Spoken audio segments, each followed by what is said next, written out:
We'll call the meeting to order. It's 6:30 on Monday, March the 22nd.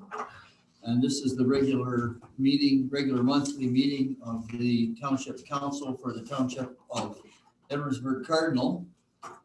And so with me in the room are the 5 members of council at their desks and the CAO for the township, Mr. Dave Grant. And with us as part of the Zoom meeting is the clerk, Rebecca Williams, as well as the treasurer, Melanie Stubbs, fire chief, Brian Moore, director of operations, Gord Shaw, and director of facilities operator, Mr. Mike Spencer. And I understand that we have with us tonight as well, I don't see her name on the screen, but I understand that she is with us, Veronica Virgil. And so Veronica, we haven't seen you for a while. I understand you're going to be writing again. And so welcome you to the meeting as well. And those few words of welcome, I'm going to proceed to item number 2 on the agenda, which is approval of the agenda. And Deputy Mayor Deschamps, I think you have the motion to approve the agenda. I do. There are no changes. So moved by myself, seconded by Councillor John Hunter, that Municipal Council approves the agenda as presented. Thank you very much. The motion is on the floor. Those in favor? Aye. Motion is carried. Thank you. Now, just a few comments before we go on with the agenda.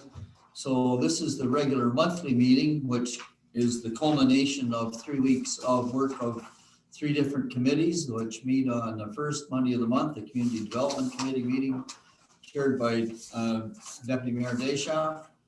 And then the Administration Finance Committee, which meets on the second Monday of the month, chaired by myself.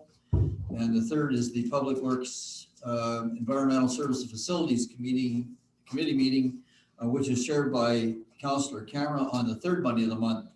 Those 3 committees all bring recommendations to this agenda that we have in front of us tonight.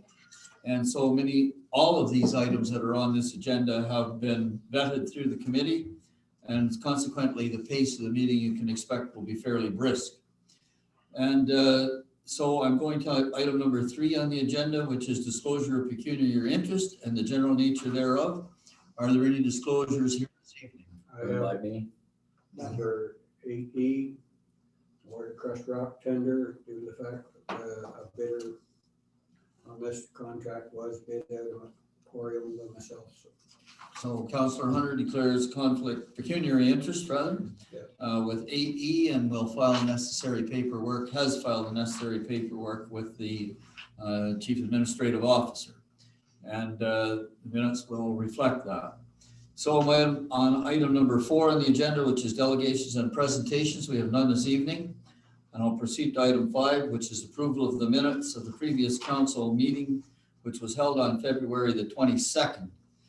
And Councillor Hunter, I believe you have the motion to bring that forward. I do. Move myself, seconded by Deputy Mayor Deschamps, that Municipal Council receives and approves the minutes of the regular meeting dated February 22nd, 2021. Thank you very much. Now, members, those minutes were circulated in advance of the meeting. Are there any errors or omissions? Hearing none, I'm about to call the question to approve those minutes. Those in favor?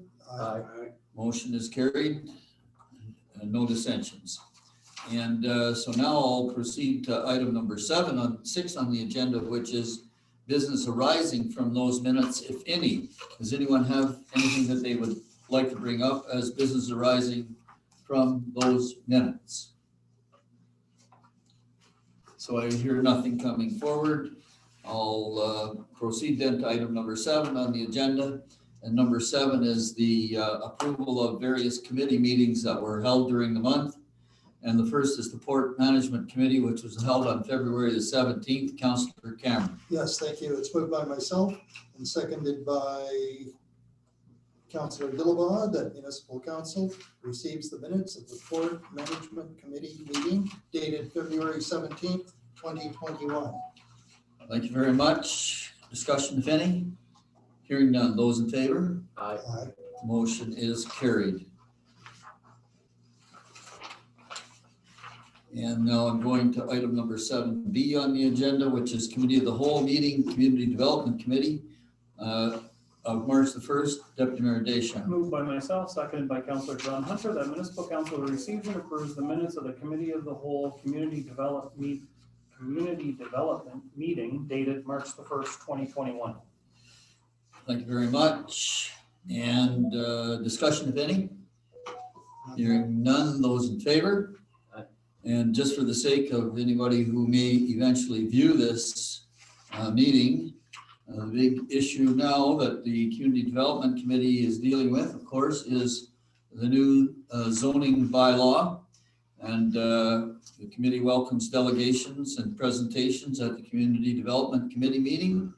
And as a result of this particular meeting, the planner has been instructed to finalize the draft that will go to a public meeting date to be announced in the near future. And so I'm going to item number 7C on the agenda, which is Committee of the Whole Administration Finance Committee of March the 8th. Councillor Dillabar. Thank you, Mr. Mayor. Moved by myself and seconded by Councillor Cameron that the Municipality Council receives and approves the minutes of the Committee of the Whole Administration Finance meeting dated March 8th, 2021. Thank you very much. Now, discussion, if any? I have one, Mr. Mayor. Go ahead. Page 33 of 248. 3/4 way down about members suggested Sarah could use the 2021 form business plan and complete a fulsome feasible study. I feel that the township should be doing that feasible study. They have a lot more experience than volunteer members on that. Okay, so the mechanism to bring that forward, and I understand your point completely. The mechanism to bring that forward would be to bring it up probably at the next Admin Finance Committee meeting and see if we can get that worked into the work plan for the CAO's work plan, and the CAO will determine how he delegates it out to I guess it would be the facilities manager, because we're looking for a feasibility study to see whether, I think the issue was a pickleball court, was it not? Pickleball and tennis. Pickleball and tennis.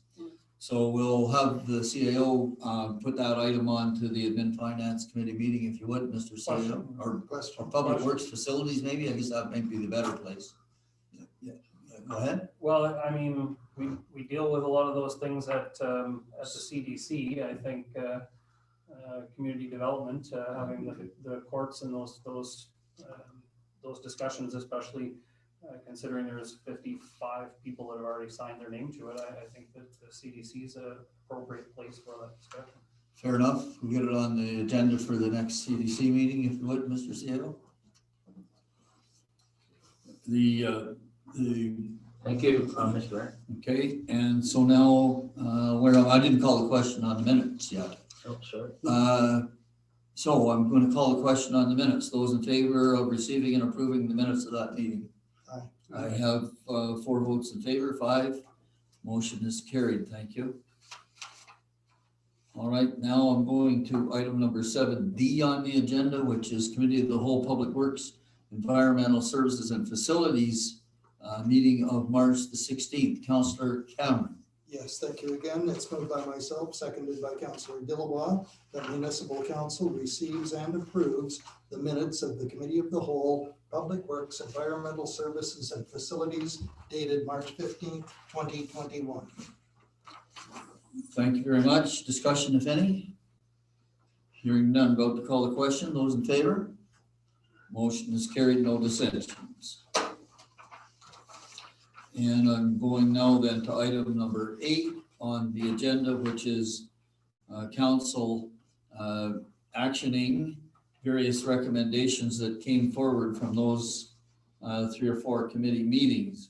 The first is 8A, a zoning bylaw review open house. Deputy Mayor Deschamps. Moved by myself, seconded by Councillor John Hunter. The municipal council directs staff to work with Novatech on preparing a public draft of the zoning bylaw based on the discussions heard at the Committee of the Whole Community Development meeting held on March 1st, 2021. and that the public draft be shared on the township's website and the staff schedule and advertise the open house meetings following provincial regulations and using the COVID-19 best practices shared by our public health unit, as recommended by the Committee of the Whole, Community Development. Very good. And discussion, if any? Hearing none, those in favor? Aye. Motion is carried. So the planners will now finalize that draft and a public meeting will be scheduled. Open and transparent process. Committee, Community Development Committee and all of council will be watching to see the response to the open house. And number 8B, CSI web interface purchase, Councillor Dillabaugh. Moved by myself and seconded by Councillor Cameron that the municipality council authorize purchase of the CSI web interface from PSD and funding purchase of $14,200. And the first year of annual support of $1,500 with modernization funds as recommended by the Committee of the Whole, Administration and Finance. Thank you very much. Discussion, if any? Hearing none. Those in favor? Aye. Motion is carried.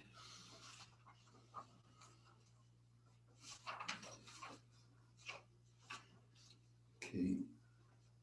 And now, item number 8C is the deals with the Prescott Drinking Water System Report. Councillor Cameron. Yes, thank you. It's moved by myself, seconded by Councillor Dillabaugh, that municipal council receives and reviews the 2020 Water Annual Summary Report for the Prescott Water System as recommended by the Committee of the Whole, Public Works, Environmental Services, and Facilities. Thank you very much. Now, discussion, if any?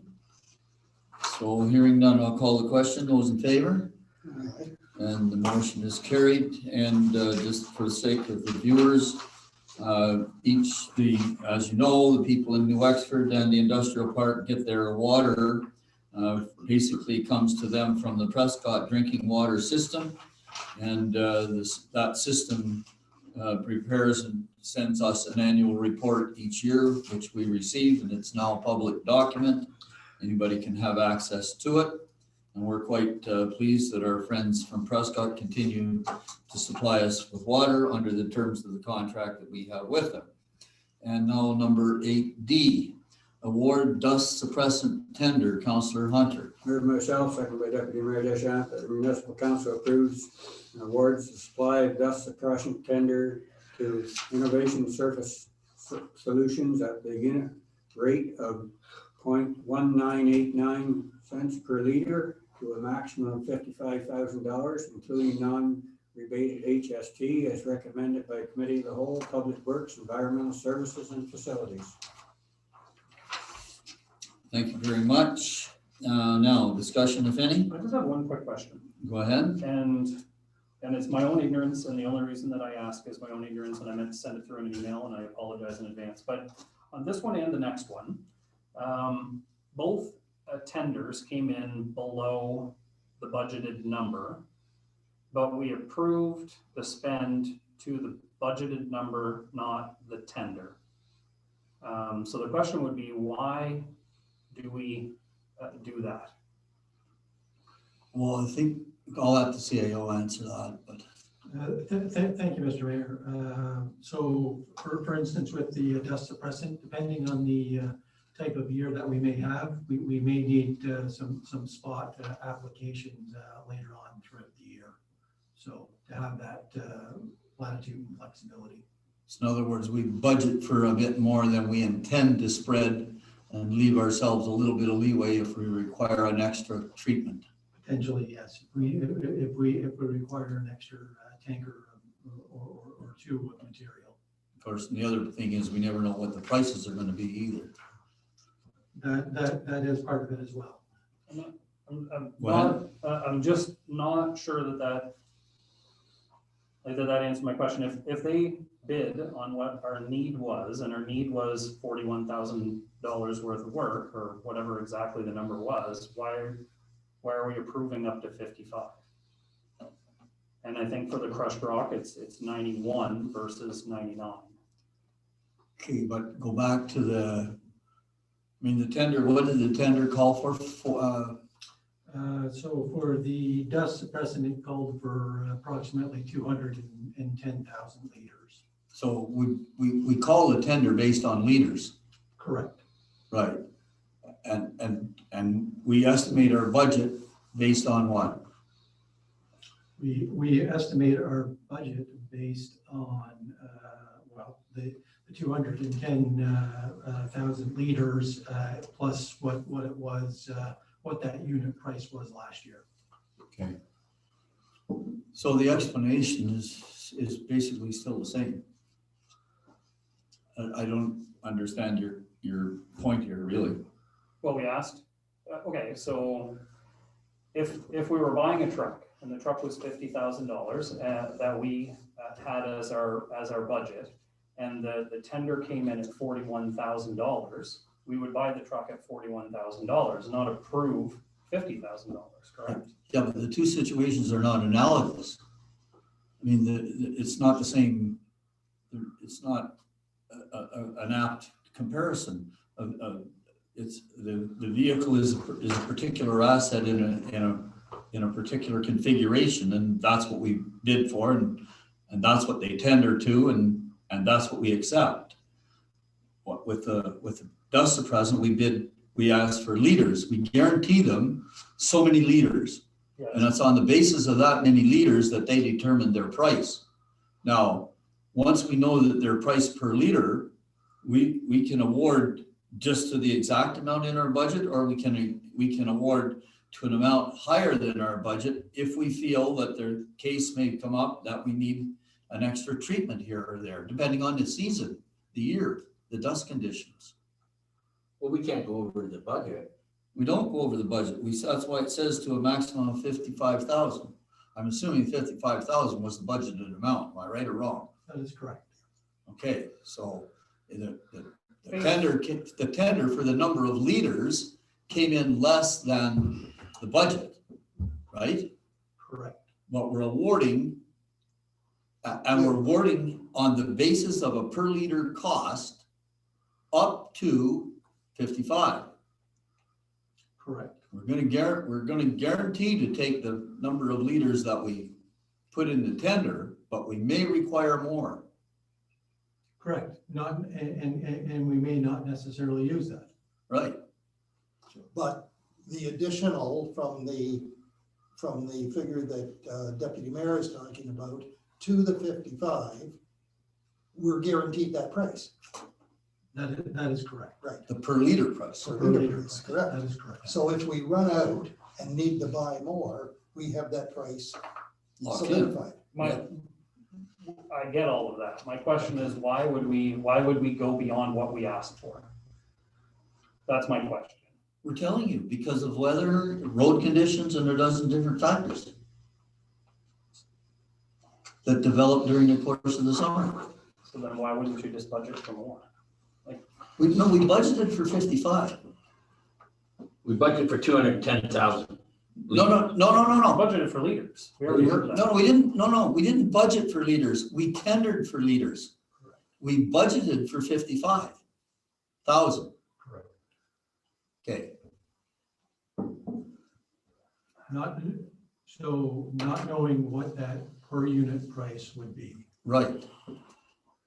It's the basic concept. I get it. All construction jobs that anybody tendered to us, always tries to guarantee themselves a fixed price if they need more on the thing.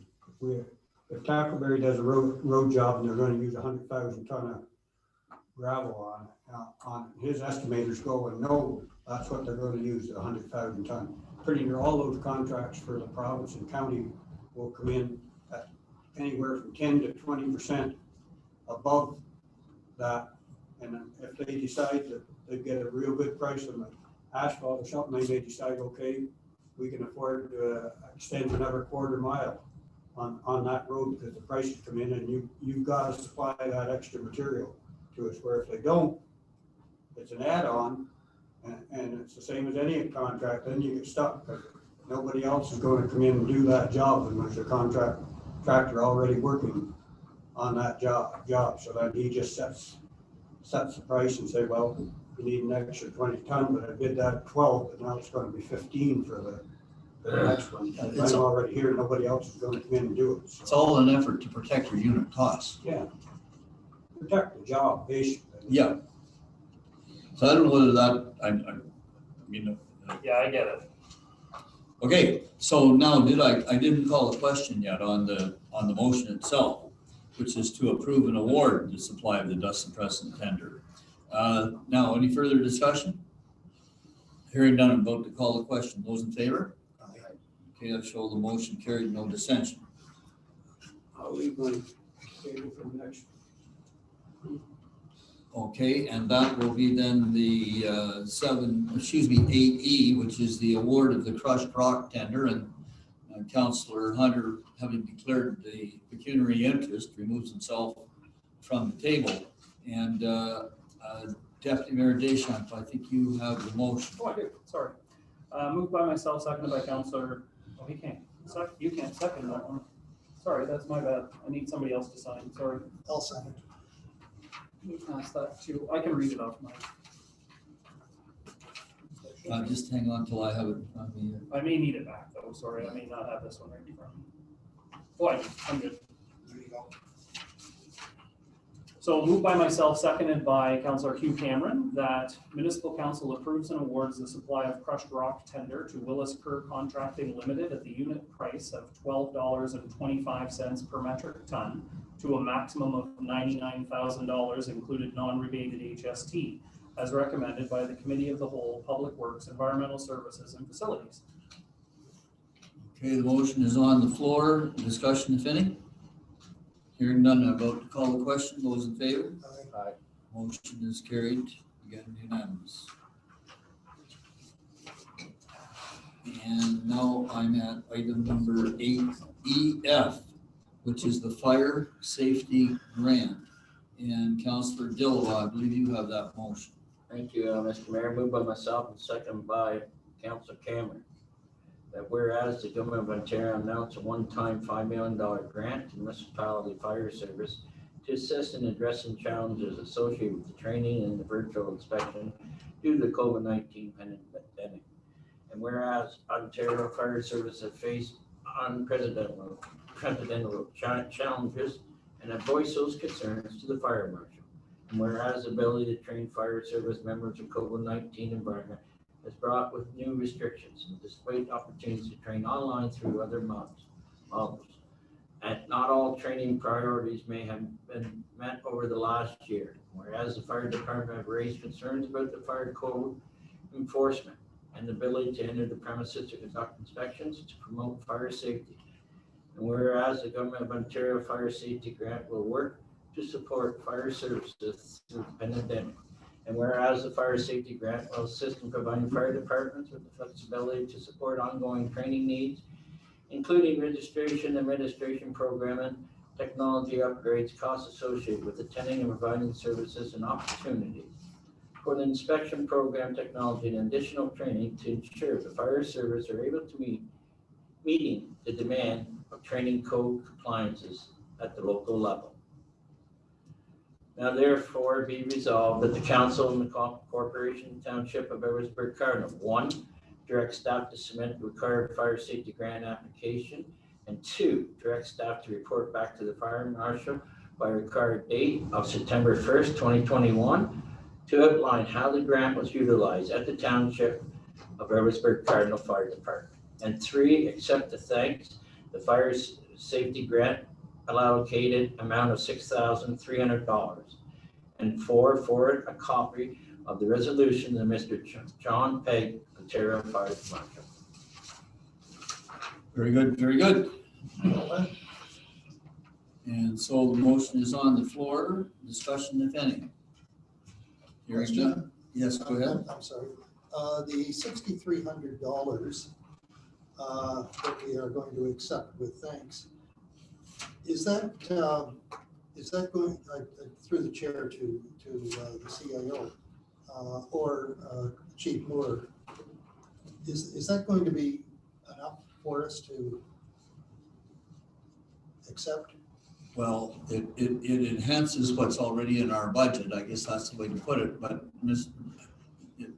I'll turn to you and then you can just. Thank you, Mr. Mayor. I'll turn to the fire chief if he could maybe just provide a response to that. Good evening, everybody. Can you hear me? You're still on mute, Brian, not chief.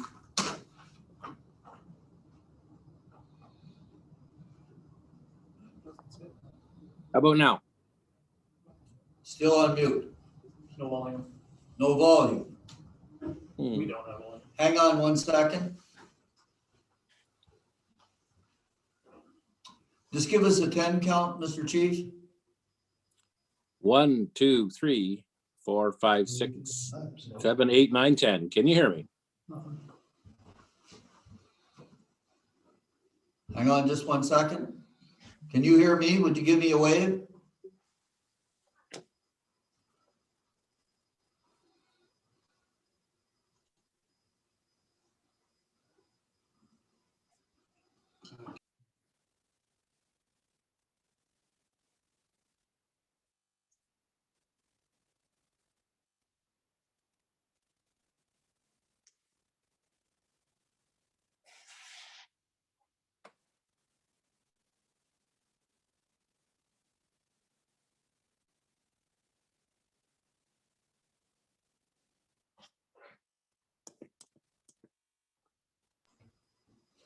Try a 10 count. 1, 2, 3, 4, 5, 6. Yeah, you're good now. Now, You got me now? Yes, now can you hear me, Chief? Yes, I can. Okay, so now, sorry about the delay, but do you remember the question? I believe the question from Councillor Cameron was regarding the amount of the grant. Is that correct? That's correct, yes. Okay. I guess we didn't have a choice in the amount. That was the amount that was calculated for Edwardsburg Cardinal. So the projects that we selected were basically to use up the amount allotted from the province. Thank you. Okay, so this was, they had set that amount aside for us, but it was application based. And it's all here. And now, Chief, you've got certain projects in mind for the use of these dollars? That is correct, Mr. Chair. We are planning on purchasing 2 new laptop computers for training delivery and online training for our firefighters, as well as a tablet so we can be mobile and start to do some follow-up virtual inspections in the future. Okay, thank you very much. Now, Councillor Cameron, does that answer your question? Yes, it does, Mr. Mayor. Thank you. Okay, and I didn't call the question on the motion. I'm about to call the question on the motion. Those in favor? Aye. Motion is carried. And Chief, just before you go, were other fire departments in the region offered similar amounts? Yes, Mr. Mayor, every department in Ontario was given the amount of $4,500. And then the balance was based on population for each fire department. Oh, that's very good. Okay, thanks very much. Appreciate to know how that was allocated. Thanks very much. And I'm moving now then to item number 8G on the agenda, which is Drummond Gas request for support. Councillor Hunter. Move myself, second by Deputy Mayor Deschamps, that the municipal council supports Drummond Gas continued operation and sale of alcohol on the following statutory holidays in 2021: Family Day, Victoria Day, Canada Day, Labor Day, and Thanksgiving Day. Thank you very much, Councillor Hunter. The motion is on the floor. Discussion, if any. Hearing none, about to call the question. Those in favor? Aye. Motion is carried, no dissension. And I'm moving then to 8H, which is the motion regarding the closure of the Ontario Fire College. Councillor Hunter. Okay, move myself, second by Deputy Mayor Deschamps.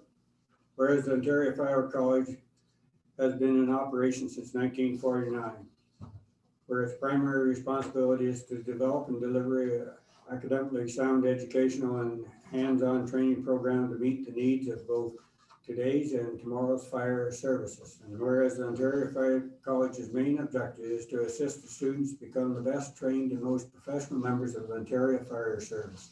And whereas the Ontario Fire College is one of the primary sources of certified training for Ontario and municipal firefighters. And whereas the Ontario Fire College has built a reputation of integrity, credibility, and reliability in providing some of the best training for our fire service within the province of Ontario. And whereas the Ontario Fire College has been utilized by the Township of Edgersburg Cardinal for numerous years to train and certify our volunteer firefighters.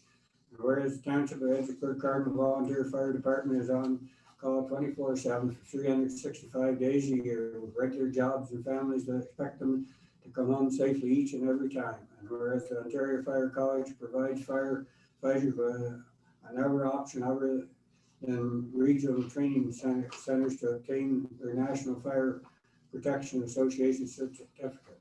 And whereas the Ontario Fire College is the most cost-effective method to certify firefighters to National Fire Protection Association standards in Ontario. And whereas when the Government of Ontario enacted and revoked Ontario Regulation 379/18 firefighter certification, it was made known by the Office of the Solicitor General that the Act would be amended and brought back in the future. And whereas the Ontario Fire Service stakeholders were not consulted regarding the closure of the Ontario Fire College training facility in Gravenhurst. And whereas the municipality and the province of Ontario are mandated to establish a program including public education and fire prevention and provide fire protection service as it deemed may be necessary with its needs and circumstances. Now therefore be it resolved that the Council of the Corporation of the Township of Edgersburg Cardinal hereby strongly request that the Government of Ontario reverse their decision to close the Ontario Fire College, as it is one of the best and most cost-effective methods for municipalities to educate, train their firefighters, to assist in protecting all residents. And be it further resolved that if the Government of Ontario chooses to not reverse its decision to close the Ontario Fire College, the province should provide direct financial support to municipalities to offset the increased training costs of providing provincially mandated firefighting service. And be it further resolved that this resolution be forwarded to the Honourable Doug Ford, Premier of Ontario, the Honourable Sylvia Jones, Ontario Solicitor General, the Honourable Steve Clark, Minister of Municipal Affairs and Housing, and Ontario Fire Marshal, and all municipalities within the province of Ontario. Good job.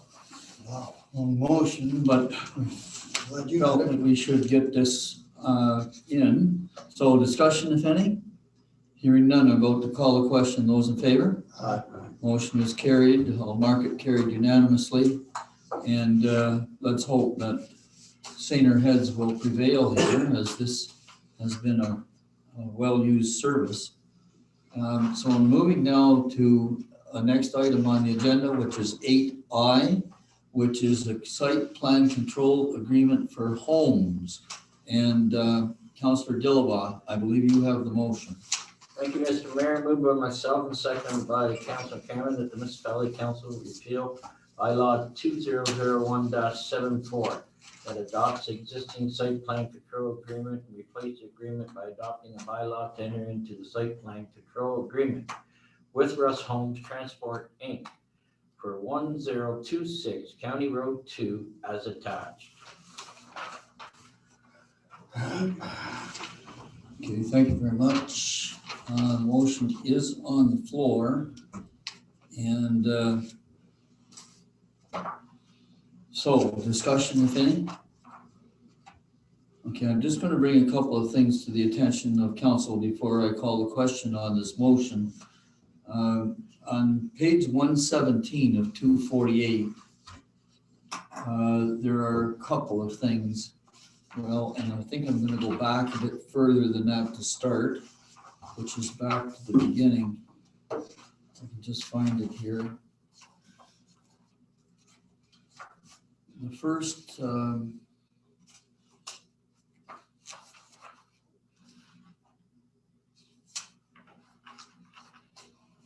well, let me go to 117 then. So on page 117, if you notice at the bottom of the page, the last condition is If open storage is present on the site, appropriate screening shall be in place. Now, the bylaw that we're repealing required that screening be in place.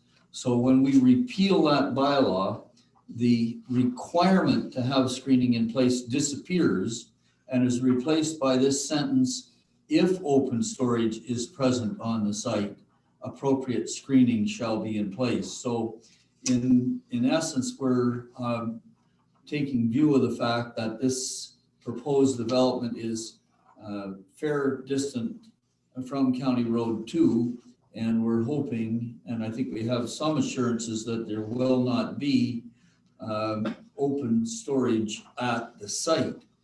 The other point that I'm trying to bring to your attention is that someplace in here it indicates that we have a signed copy of the agreement, and in fact, I do not have a signed copy of the agreement with me. I think that comes in the bylaw, but I think what we want to do first of all is get this site plan amendment in place and then deal with the niceties of the issues following that. So unless there are other further questions, or further discussion, I'm going to call the question here to try to get the site plan control agreement, the amended, now it'll be a new site plan control agreement in place. So if there's no discussion, all those in favor? Aye. So that motion is carried. It's carried unanimously. And mark it that way, and then we'll deal with it again when it comes to bylaws.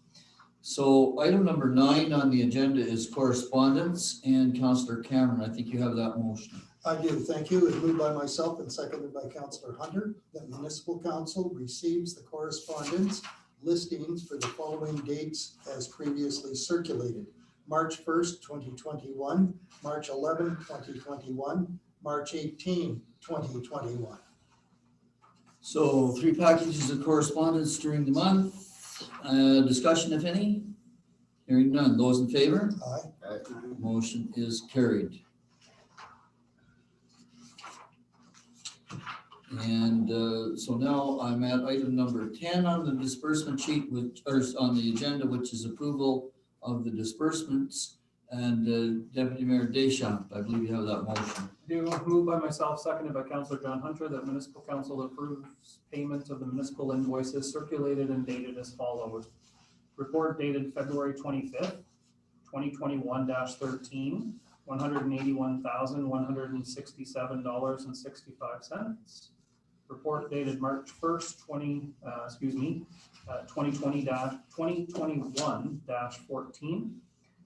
$189,277.41. Report dated March 16th, 2021-23, $64,832.72.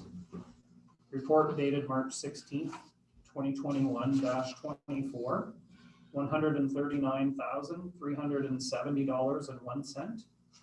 Report dated March 17th, 2021-25, $539,425.85, for a total of $1,114,073.63.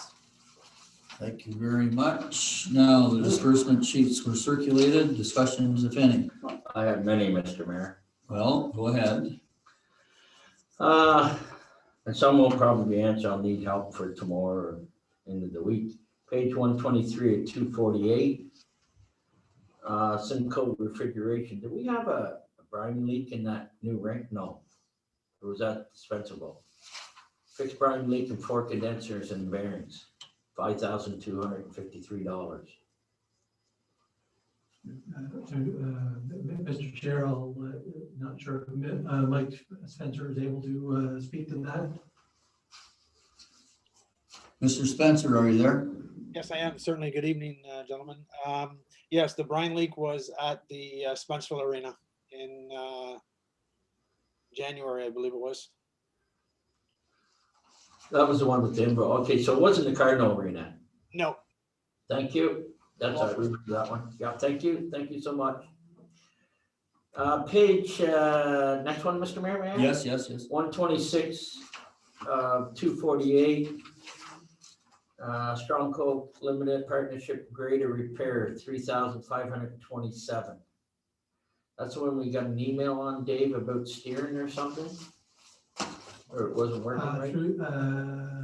Through the mayor, I do not believe that one is necessarily the same item.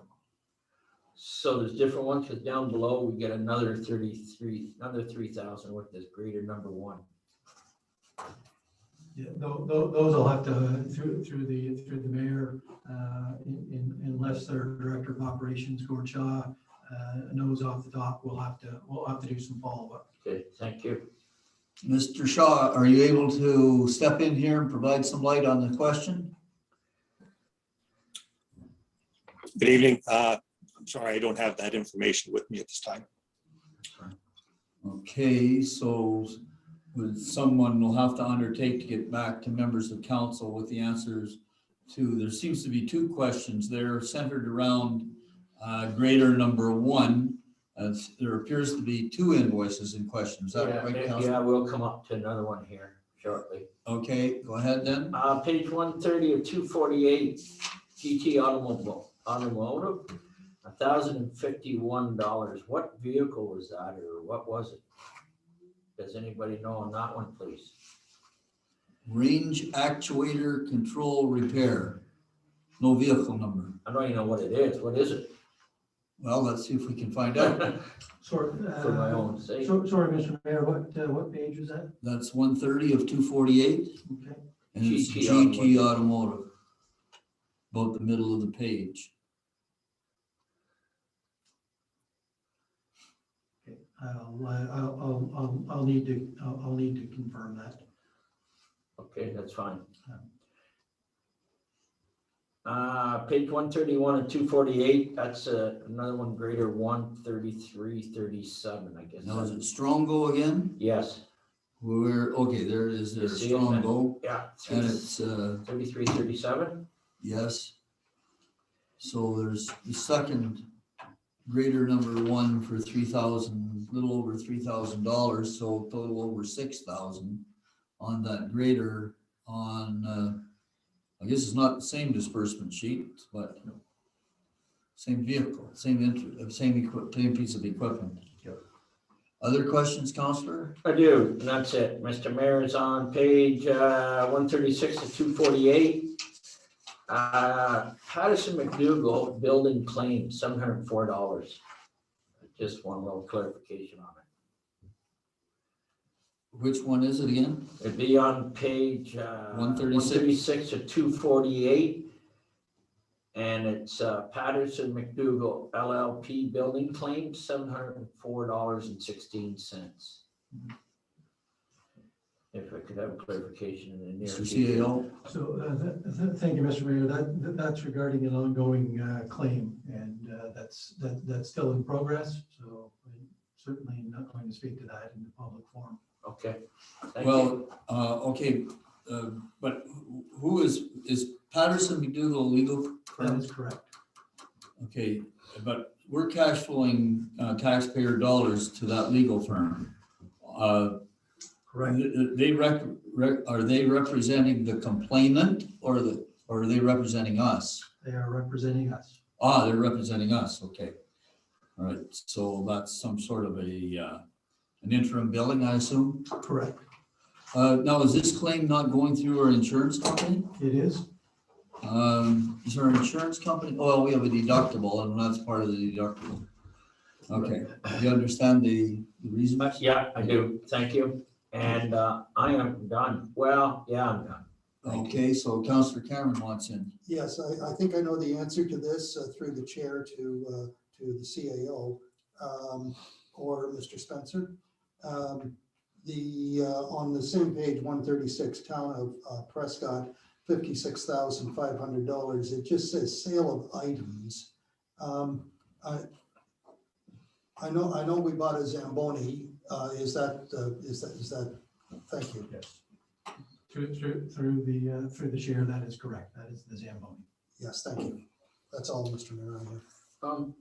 Through the chair, just on that then, why is it under Public Works? PW. And not Recreation? So through the chair, it will certainly be on recreation. It may very well just have been a typo. Thank you. Okay, so now I haven't yet called the question on the disbursement sheets, which I'm about to do now. We've had some discussion and some issues raised. Now I'm about to call the question. Those in favor of passing the disbursement sheet? Aye. I show 5 in favor, motion is carried. Okay, and so now I'm at item number 11 on the agenda, which are various bylaws, and it looks like there are A, B, C, D, E, and F, 6 bylaws coming forward to council tonight. The first is basically sets the tone for the budget by adopting the general government estimates for the sums required during the year. Deputy Mayor Deschamps, first and second reading. Thank you. Moved by myself, seconded by Councillor John Hunter, that the mover be granted leave to introduce a bylaw to adopt the general government estimates for sums required during the year, and this shall constitute first and second reading thereof. Okay. So after 6 budget meetings and a number of discussions, first and second reading for the estimates. Those in favor? Aye. Motion is carried. Now the tax rates will come later. All right, so that's first and second reading, carried unanimously. You can proceed to third reading. Moved by myself, seconded by Councillor John Hunter, that a bylaw to adopt general government estimates for sums required during the year be now read a third time and finally passed, signed, sealed, and numbered 2021-12. Okay, and voting on third reading. Those in favor? Aye. Aye. Opposed, if any? What, Councillor Hunter opposed? I'm gonna show that one opposed. You didn't ask for recorded vote, Councillor? I'm not going to bother with that. Okay, Pass anyway, so. thank you very much. I don't believe we should have been cutting down our tax rate just by taking money out of what we saved. We ended up in a surplus, so. Okay, thank you very much, Councillor. So now I'm moving to bylaw number 11B, which is a development agreement with Robertson Burkhardt. Deputy Mayor Deschamps. Thank you. Moved by myself, seconded by Councillor John Hunter, that a mover be granted leave to introduce a bylaw to authorize the execution of a development agreement with Ryan Robertson and Chelsea Burkett, and this shall constitute first and second reading thereof. Okay, long road to get to this agreement, but discussion, if any, hearing none. Those in favor? Aye. And that's carried unanimously, and so that bylaw can proceed to third reading. Moved by myself, seconded by Councillor John Hunter, that a bylaw to authorize the execution of a development agreement with Ryan Robinson and Chelsea Burkett be now read a third time and finally passed, signed, sealed, and numbered 2021-13. Thank you very much. Voting on third reading. Those in favor? Aye. Motion is carried. Thank you. And then I'm going to item number 11C, which is a cost recovery agreement with Meadowlands North Subdivision. Councillor Hunter. Movement of self, second by Deputy Mayor Deschamps, that the mover be granted leave to introduce a bylaw to authorize an agreement with 2057876 Ontario Incorporated with respect to review and processing and for planning applications, and this shall constitute first and second reading thereof. Okay, thank you very much. First and second reading. Those in favor? Aye. And I'll mark that unanimously, and it can proceed to third reading. Councillor Hunter. Move myself, second by Deputy Mayor Deschamps, that a bylaw to authorize an agreement with 2057876 Ontario Incorporated with respect to review and processing for planning applications be now read a third time and finally passed, signed, sealed, and numbered 2021-14. Sir? Okay, I'm going to call the question on third reading. Those in favor? Aye. And again, just for explanation, anybody that's watching the meeting, This agreement that we're entering into tonight and the one that's going to come next are with two developers that are planning to bring their subdivisions past the draft plan stage to final approval. And there's quite a process that involves a lot of work by our planners. And rather than asking for payment up front, because we never know the actual amounts, we enter into an agreement whereby they agree to pay the costs that we incur to help them get their draft plans of subdivisions to final approved plans of subdivision. So we have two of those agreements tonight. The first one was for Meadowlands subdivision, and the next one is bylaw number 11D, which is a similar cost recovery agreement for the Charlevoix subdivision. Councillor Hunter. Moved myself, second by Deputy Mayor Dishon, that the mover grant leave to introduce a bylaw to authorize an agreement with Edgeburg Development Incorporated with respect to review and processing for planning application, and this shall constitute first and second reading thereof.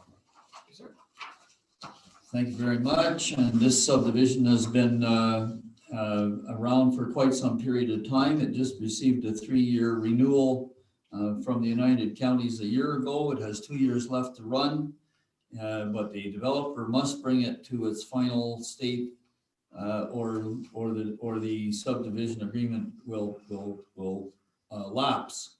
So first and second reading, those in favor? Aye.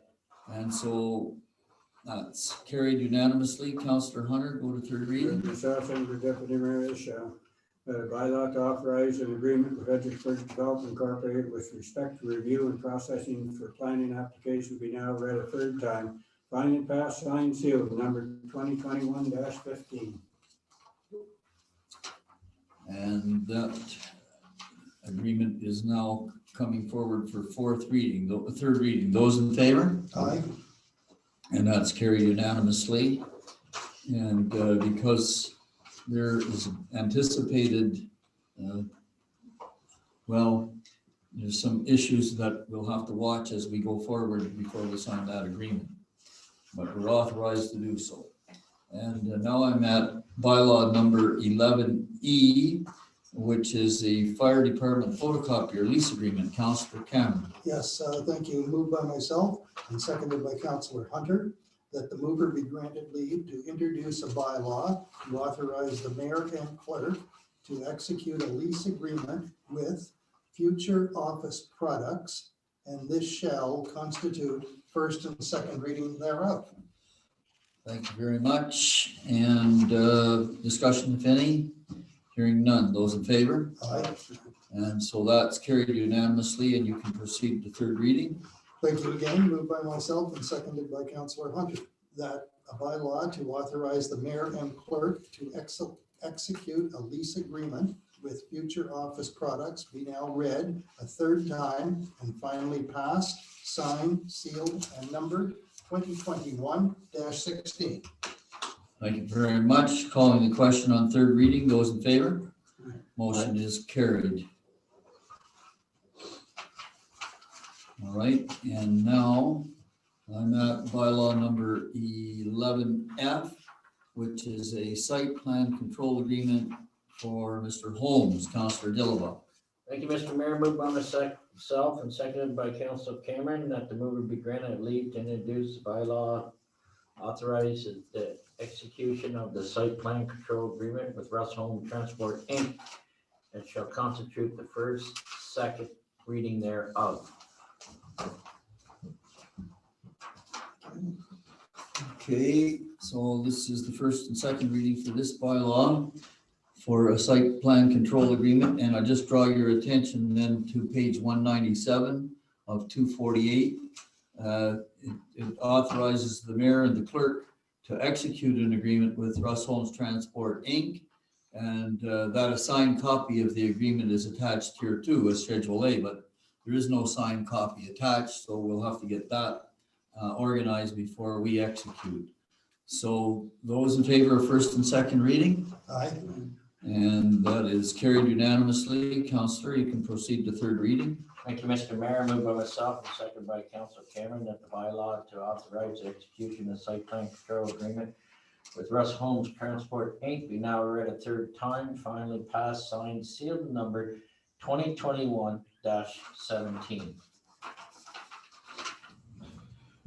Thank you very much. And calling the question on third reading. Those in favor? Aye. Motion is carried.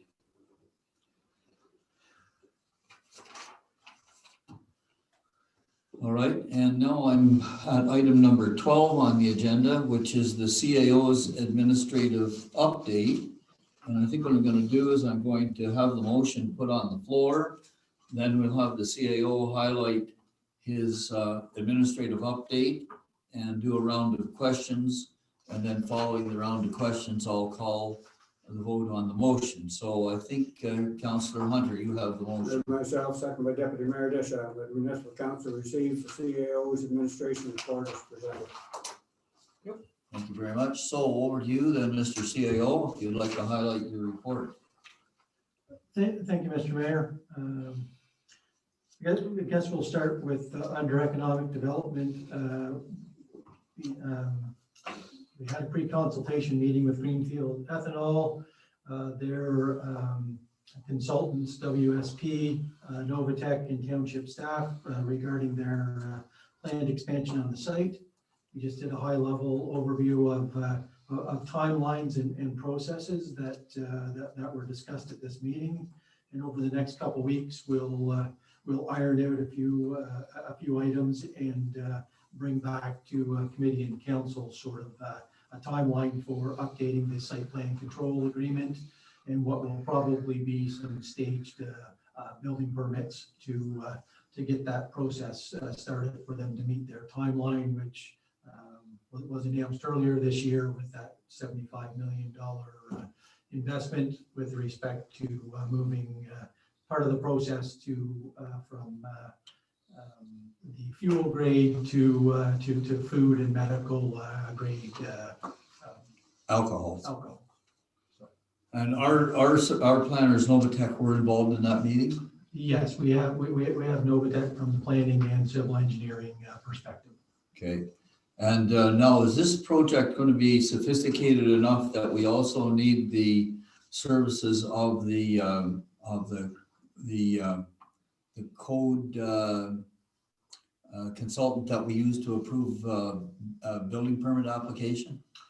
Mr. Mayor, I do not believe so. I believe that Mr. Crawford has those credentials that he is able to review and issue those in consultation with the civil engineer. And was he present at the meeting? He was also present at the meeting. So thank you very much. Go ahead. Just to advise that there's a minor variance meeting scheduled for March 25th at 4 p.m. regarding 621 East Street. External salary review, that report and presentation it's completed by Krecklow and Associates, and they're looking forward to presenting their findings at a meeting in April. Building department, it's been a busy start to the year. 32 permits have been issued to date, and there certainly are additional applications that are in various stages of submission and review.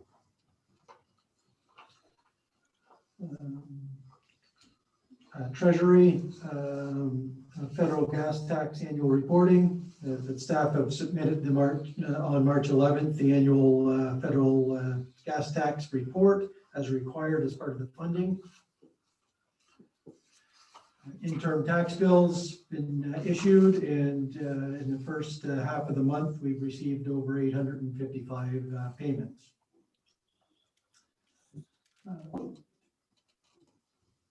Under facilities recreation, as of the report development, we had rentals secured into the first week of May. With us moving into the red zone, I'm sure that brings some discussion with respect to the ice surface that will need to be had. Summer program information will be released shortly with respect to pools and day camps, so that we're ready and able if we're allowed to open, to run those summer programs. Operations with Public Works. Just to note that the half-load signs have been installed. A lot of time coal patching and roadside pickup of garbage. And that the surveyors have been in Spencerville working on Cedar David and Charles Street drainage. With respect to environmental services operations, Snyder Electric have been in to the water plant and wastewater plant to perform the semi-annual maintenance on the SCADA system. With respect to the Cardinal Water Treatment Plant, the annual infrastructure review was completed. Under Cardinal distribution system, you recall that we had a water break on the corner of Joseph and George Street earlier this month.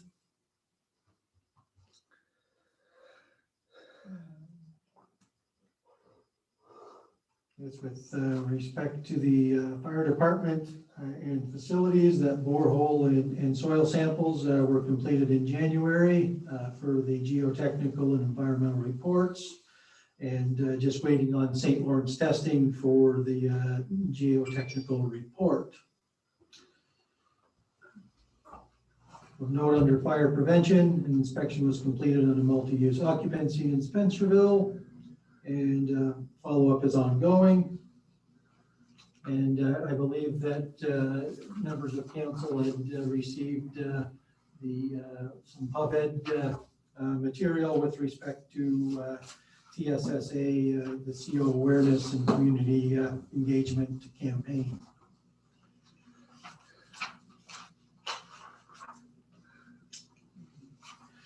With respect to municipal drains, Robinson Consultants have issued the draft engineer report for agency review. A copy of the report was forwarded to our drainage superintendent for review and comment. The drainage superintendent has done the initial review, and no concerns noted. And sometime later this week, I will get a copy of the report out to council. Just under emergency management, that the committee met on March 8th to review the management program bylaw, outline a public communication strategy, and to set some future dates and timelines for several activities to meet our 2021 program. I think that's Okay, so now I'm gonna go around the table here, see if there are any follow-up questions from the CAO. Councillor Hunter. Well, I think we'll just leave that, and for questions, I think we'll be having a discussion on our facilities, what we're doing with this red zone, so. Well, that's a public discussion. Yeah, well, I just, you want, I can ask the question now, what are we doing, and we get into a discussion right now, or with our. Oh, I see what you're getting at. Okay, so let's deal with the bulk of the report and get this motion at the point, and then we'll go into that. And the inquiries. Yeah. No, nothing. Councillor? Yes, just some clarification. On page 243, or the first page of your report, Committee of Adjustment regarding 621 East Street. Now, would that be, I'm not familiar with Spencerville, Ventnor, or Johnstown street names. Is this East Street in Cardinal or somewhere else? so through the mayor, that street is in the village of Cardinal. Okay, thank you for that one.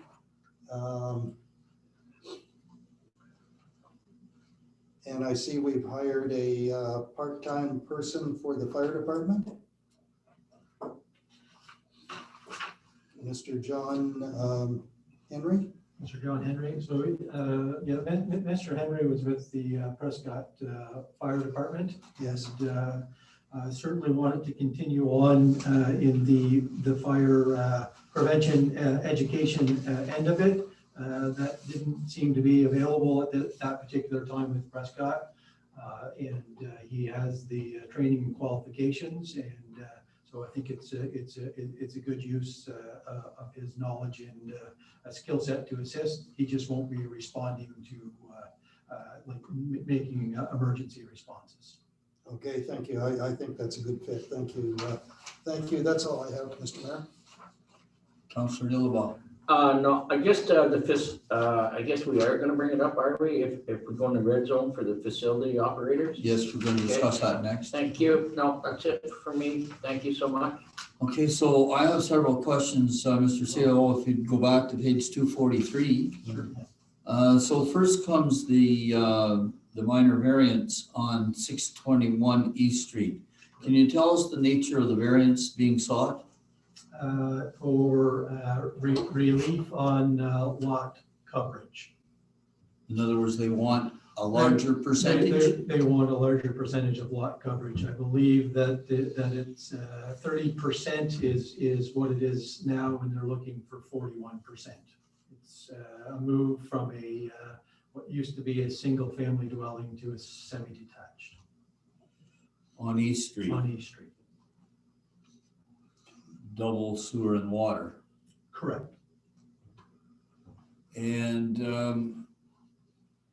now I'm going to just go to bylaw for a minute. The bylaw enforcement officers continue to prepare information summaries with respect to 9 cases that are waiting for the court to resume and call for set dates. The and they're talking about parking tickets. Now again, earlier this evening, I have another complaint of a parking ticket, which is parking the wrong way in a one-way street, or the wrong way on a street. And I think I'd like to know how many of those kinds of tickets we've issued, because I'm getting several complaints about that.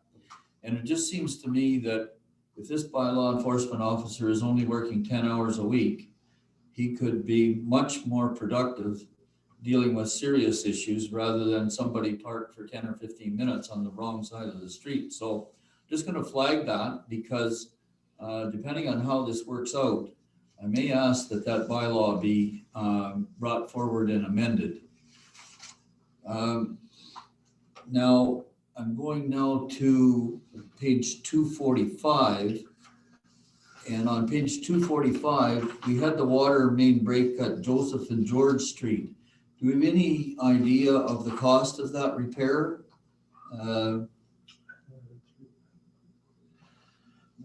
Through the chair, not at this particular time. It's too early. Not all the invoicing is in.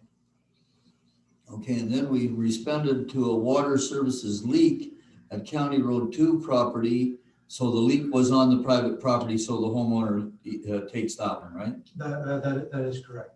And then just below that, the sewer lateral replaced to the main on 305 Walter Street. Now, I get a couple of those streets mixed up. Was Walter Street the north-south street that we did in Cardinal a year or so ago? Is that Walter Street? Through the chair, no, that would have been Walker.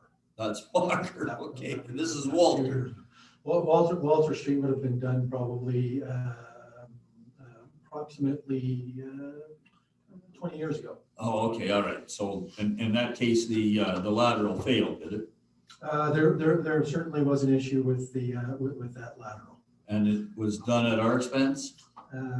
On our side, for sure. Okay. And I think I have one more question. Yes, I do. On page 246, when we're talking about the municipal drains, and we now have the draft preliminary report of the engineer, the drainage engineer.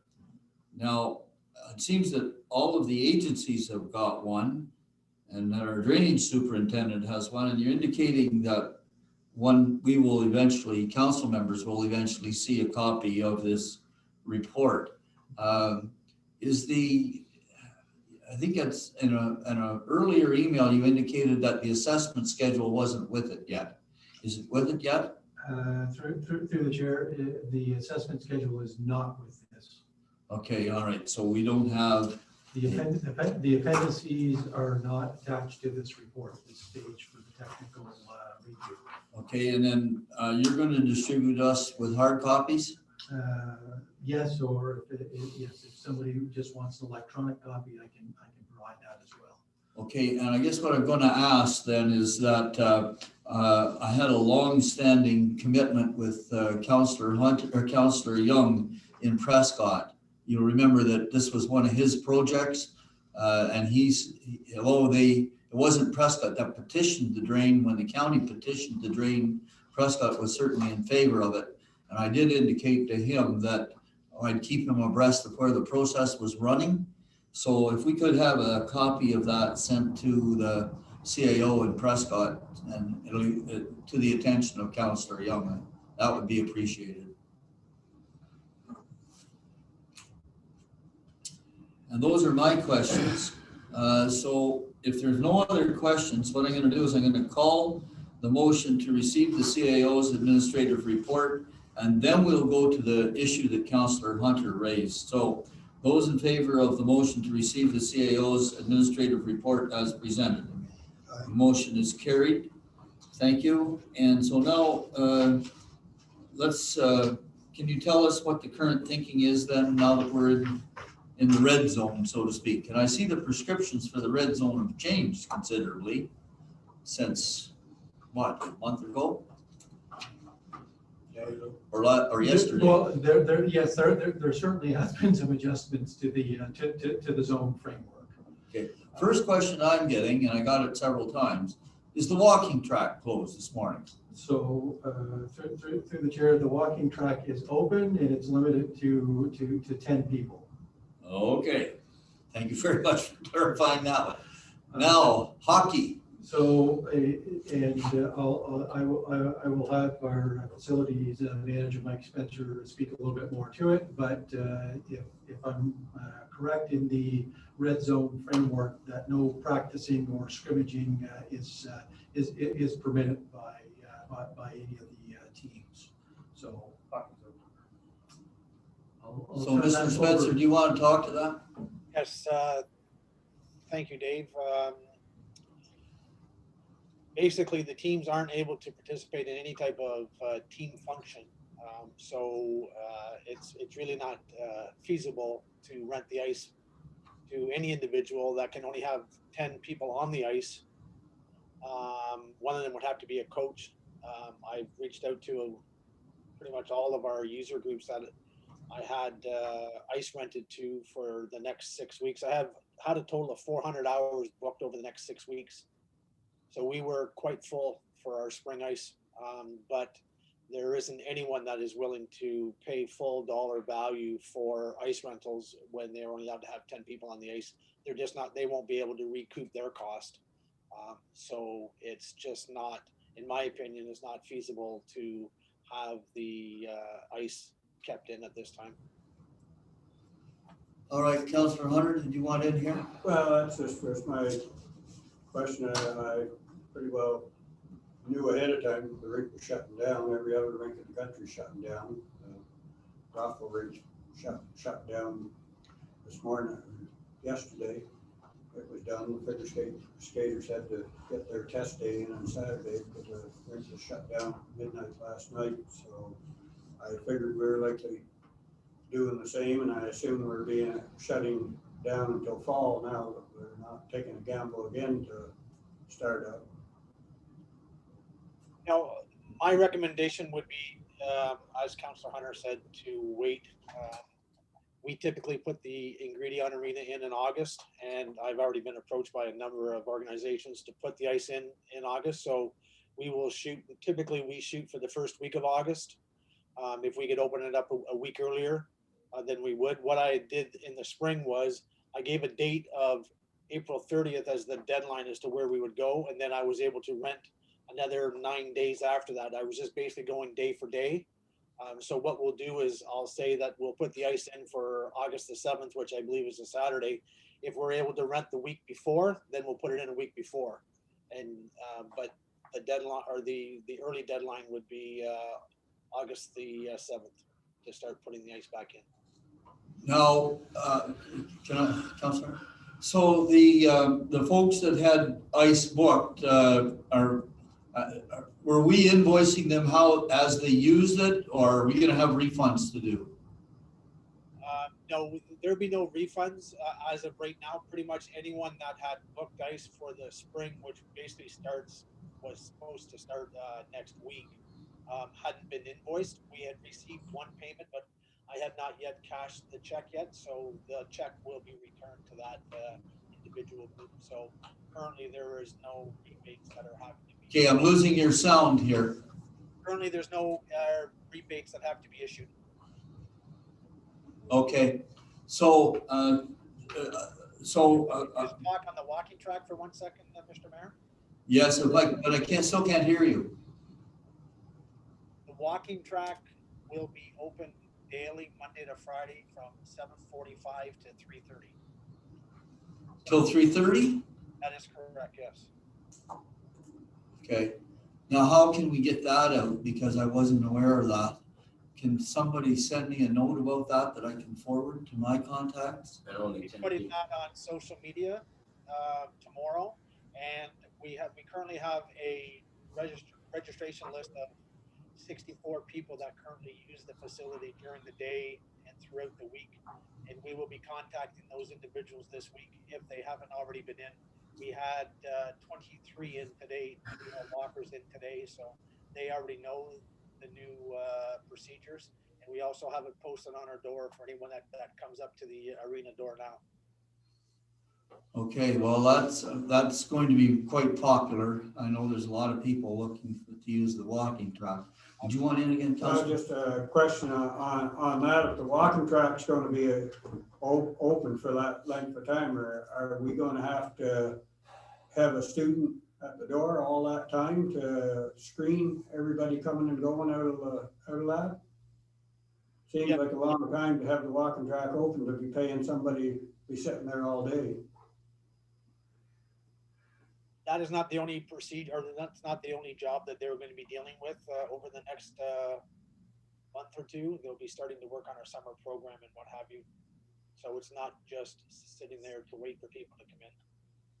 Can we get an improvement on the sound there? Yeah, I'm not sure what the issue is. Could be his mic. The next 2 or 3 questions go back to the CAO's report.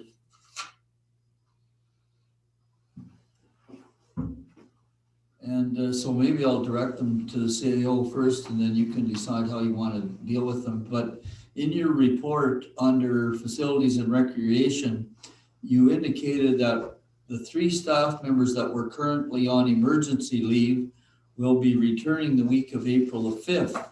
And now we find out that basically the arenas are going to be closed, the parks are not open. Is there any possibility of extending that emergency leave for those 3 staff members? So through the chair, that's something that we will look into, but the current agreement that was signed had them called back on or before April 12th. So that's something that we'll be looking into. What will if they come back, what will our facilities complement of employees be, let's say starting April the 6th, what would the complement be? I'm just interested in what these folks are going to be doing if there's no arenas open. Mr. Spencer can probably speak to the complement that would be back. Yeah, that's fine. Can you hear me okay? Yeah. Okay. So the 3 that are currently on layoff now will return on Monday, April the 12th. April the 12th. April the 12th. Okay. Last year, during the shutdown, we ran with a complement of 5 facility operators. This year, we will have 8 of them. Last year, we didn't operate either pool. And this year, both pools, the plan is to operate both of those pools. Both will be opened up in early May to make sure that we have no issues before we actually need them in June. And one of the other issues that we have is we certainly have a very young workforce, and I have 5 individuals that have no experience yet in the pool environment. So they will be basically working on a buddy system, opening up the 2 pools this year, so that they're going to learn hands-on what needs to be done. I have 2 operators that are fully qualified to operate the pools, but that's it out of the current 8 that I have in the workforce. Other comments from council members here?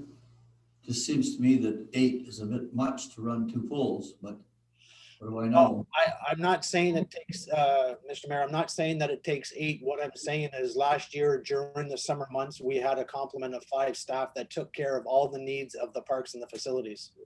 We're bringing back 3 of those 3 individuals, but we're adding a more workload by having the operations of both pools running on a daily basis. Yeah, but they won't be running, like the pools won't be opening on the 12th of April. They won't open till, I know you said earlier in May. That is correct. But I mean, again, ordinarily those pools would start functioning around the 25th of June, would they not? Typically, yes, but if we have good weather and both our pools are operating by the 1st of June, there's no reason why we couldn't open them on evenings and weekends if it's nice weather. Okay, and under, to the CAO, under the current restrictions, God forsake that we should still be in the red zone, but if we're still in the red zone in June, the pools will not open, will they? Well, I mean, they're not permitted. well, they're probably not permitted or limited to the 10 people. Like it's pretty hard to predict two months out. Yes, I understand, but I'm just trying to get in my head, Yeah. if the existing situation sees itself through to mid-May, end of May, we're not permitted to have open pools, or we are permitted to have them with 10 people. Which is it? Or do you need time to refresh? Well, it's just, with all due respect, yes, I certainly would need some time to refer back on that particular item. Okay, and I know that the red prescriptions are changing all the time, so, okay, fair enough. Any other comments here? I just have one question. If we're bringing these recreational ones back, I assume we're shutting down the Cardinal Arena. There's got to be some cleanup and probably some painting and stuff that can be done in there with them while they're waiting for the pools to open. But I've had a lot of complaints from around Spencerville right here, but after Ontario Hydro did a lot of chipping around here, a lot of trash left on the streets and stuff. If we've got these extra facility ones in here, is there any chance of some of them maybe going around helping our roads department clean up some of these streets a little bit and pick up some of this brush that's around them? I'll refer to that to the AO. So through the chair, we'll certainly there's no shortage of work that can be accomplished. So certainly something that we can look at. I think that's the concern that I'm trying to raise. I don't have any problem if we've got work and the work is assigned. I mean, I know there's always lots of work, but sometimes it doesn't get assigned and doesn't get supervised and it doesn't get meted out. But as long as we've got work and the work is assigned and the workers are busy, that's one thing. And I think the public needs to know that. They need to know that,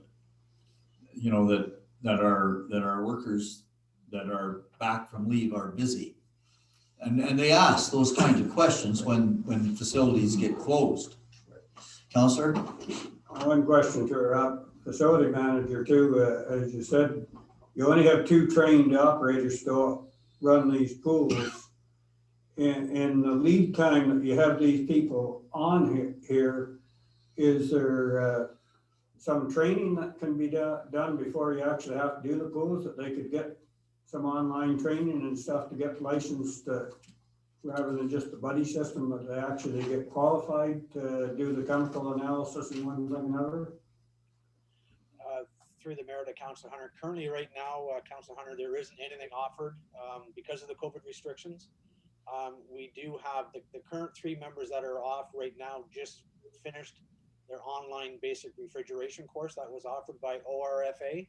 Typically, they would go to Guelph the first week of April to do that. So they have just completed, all 3 have completed the 30-day training session while they were off. But the pool certification was not a course that is being offered right now online. Okay, so I think we know where we're going here. Everybody comfortable with the discussion, know where we're headed? Yep. Okay, all right, so I'm moving on. And the next item, we've passed the motion to approve the CAO's report. And so I'm at item number 13, which is council inquiries or notices of motion. And that's basically where we were during that previous discussion. Does anyone else have anything to bring up? Yes, I do, Mr. Mayor. Go ahead. I have, we could look at the, duly chair to facility manager. There's the nets at the Johnstown Park. The steel part is supposed to be in the ground. It's popped up and sticking up in the air. It's not a very safety. Kids were playing there Saturday night, and I wonder if we could look at that. Those two at the nets, at the soccer nets in Johnstown Park, where they go into the ground, they, I guess, came up and broke off. They're sticking up straight up. Both nets, one in both ends. Okay, we'll We could look at that. certainly. And another thing, Abby Porter, she's our new recreation assistant. I don't even know her. I wonder if I can meet her sometime. Absolutely. So, Whenever she's around, or where does she work out here? no, at the ingredient center. Oh, in Yeah. Cardinal? Yeah. And we can certainly arrange something. Good. And one more, and I'll leave you alone, is I was looking at our summer waterfront canteen and the hours. I'm not happy 4 to 7:30 through the weekdays. I'd like to see if we can't, myself, 11:30 to 7:30, 7 days a week. That's just myself. No, this is the one down at the, Cardinal Arena, or Cardinal Waterfront. so yes. where are you getting the hours you're looking at? I got it on the new swimming, summer 2021 programming off our website. And what are the hours on the website? Weekdays, 4 p.m. to 7:30 p.m., weekends, 11:30 to 7:30. And I really think being there last year a lot, that we were missing a lot of opportunity from 11:30 to 7:30, or 11:30 to 7:30, instead of 4 to 7:30. I'm assuming that there was a reason for the hours. I don't know. I'm not Did you sure. want to comment on that, Mr. CAO? Well, I would, and certainly the facility manager can correct me, but I would assume that those are the hours that we typically had the canteen open for many years. That is correct. Well, maybe we should look at changing something from, instead of going from many, many years and making something new. I was down there many times last year at lunch hour, and there'd be 15 vehicles, 20 vehicles on a Tuesday, on a Wednesday. And I'm sure they would be more than happy to go and buy their lunch there. So, yeah, so through the chair and you know, I'm a little concerned that we just passed the budget estimates. And now, once again, there's another item that we're talking about, an increased level of service, potentially increased expenses, and we just set the budget. And I understand that, And, I'm having a little bit of difficulty here trying to determine what is the most appropriate forum to have this discussion. And generally in a situation like this, we would turn to staff and ask for a staff report on, the thinking behind the current situation and why it's being proposed at this and how the current proposal relates to the budget that was just passed. Certainly, and we can certainly provide that. And I think one of the things that we had mentioned from the start of the budget, wherever possible, we were maintaining status quo. That was, So, but we can certainly provide a staff report on that. yeah, and I guess the other point that I would raise alongside Councillor Dillabaugh is that this particular situation where we're in the business of providing a service and selling a product has a revenue component to it as well as an expenditure component. And so when you've got a revenue component that can offset some expenses, it doesn't necessarily translate into additional net costs. So that's, just maybe some kind of an experiment that would bridge the divide between the existing situation, which is weekdays and then weekends, and something a little bit in between. Certainly, we can do that, and I do believe that the facility manager provided a sort of a year-end summary report of waterfront canteen operations broken down by weekday, weekend at the end of the last season. Okay, so you might refresh us with that as well. Certainly, we can provide a staff report. Councillor Hunter. All right, I can see Councillor Delva's point of maybe looking at extending hours in a normal year, but I don't think at this time when we seen the total revenue that the canteen generated last year was up, no doubt about it. But we still lost a pile of money on it because of covert, and we have to have 2 staff in there all the time in a suit. They're just young people. There still has to be a supervisor come down and look after doing the ordering and getting everything there. I don't think, being in the restaurant business myself, I don't think this is the year to try to expand services in something like. See, I think the opposite. I think that'd be a good time because it's gonna get well used. Okay, so, and so I think what we'll do is we'll have a staff report and the staff can work with the committee chairs to determine which committee it's going to come back to, and we'll discuss it at the staff report at a committee level. Okay, now, is there anything else to bring under councillor inquiries, notices, motion? Anybody else have Just any? the one that I mentioned there, I've got a number of complaints, and I don't know whether really it should be our problem. It should be Ontario Hydro's problem. Ontario Hydro cleaned a lot of trees and have been doing a lot of trimming and cutting out of trees here in Spencerville and coming, laying the brush down and coming along and chipping them after. And they did a pretty poor job of cleanup. They weren't that concerned about when they're doing their chipping and which way the wind and stuff was blowing. And there's an awful lot of trash on the sidewalks and on the lawns and on the street that a lot of the people are concerned that the first big heavy rain we're going to get, in a lot of our catchment basins are going to be plugged up with chips and brush, small pieces of chips floating down to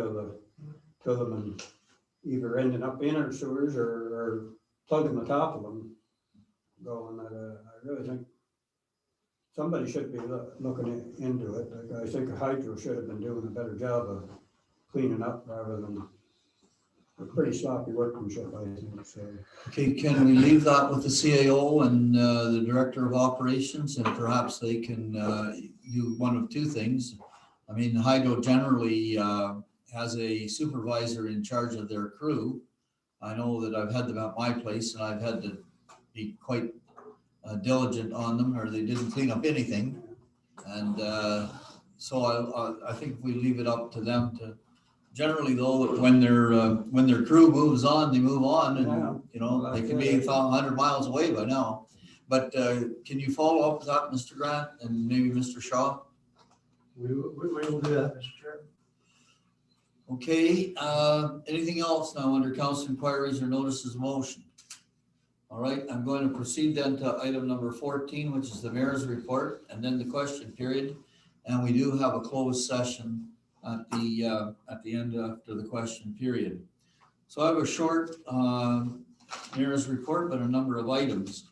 So first of all, I want to indicate that on a previous meeting, I had reported that I had a number of calls from the owner at the Circle K business in Cardinal, the gas station convenience store, complaining about a trespasser from the group home who had been harassing his customers.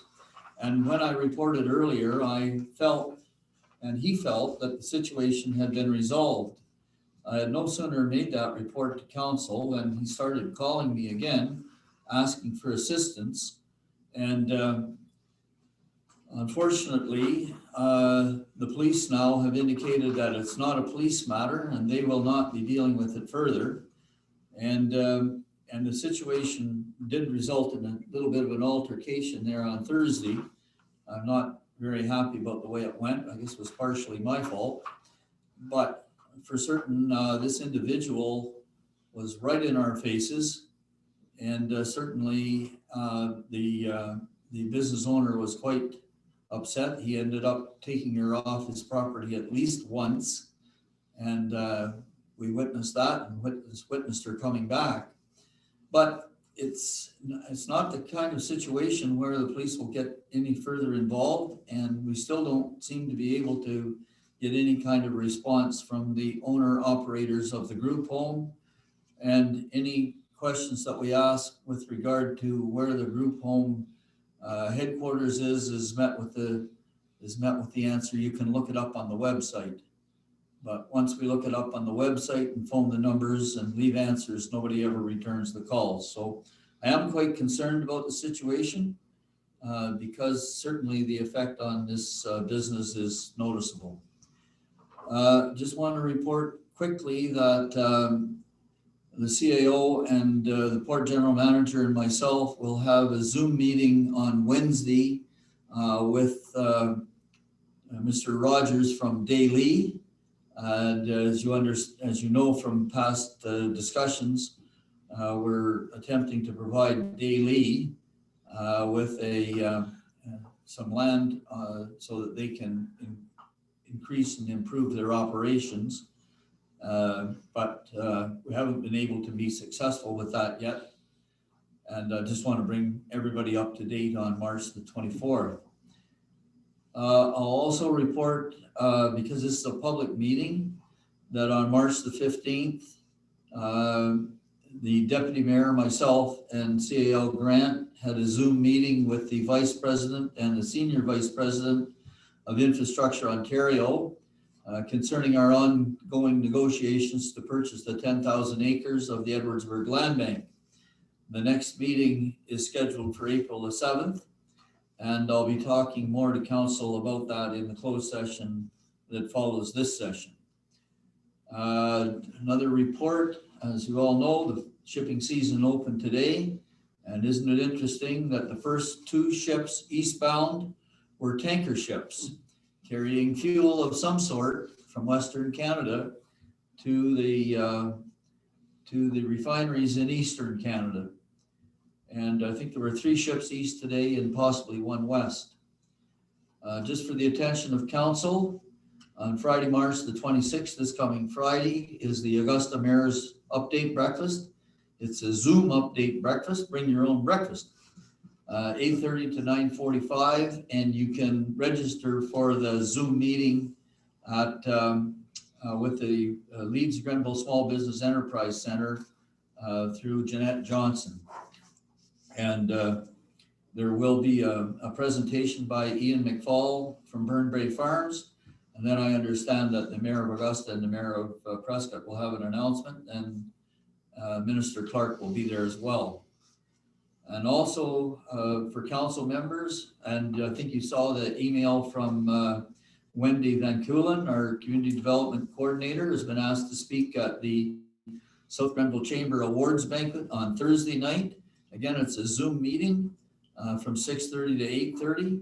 You can register with the chamber. I think the township is a chamber member, and Wendy will get you registered if you'd like to attend. And I know Wendy will do a good job representing our township. Also, I think everybody's aware of the EORN announcement. There was a send around today. Certainly that announcement to choose Rogers as their partner for this next big project, 71 million from the federal government, 71 million from the province, and 300 million is what Rogers is going to put into this. Eastern Ontario Wardens Caucus has put in 10 million.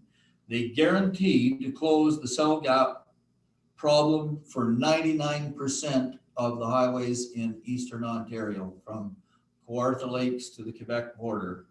And as well, they're going to be rolling out the next generation of 5G, which will affect the entire area, although it won't be as broad a coverage and as complete as the cell gap coverage.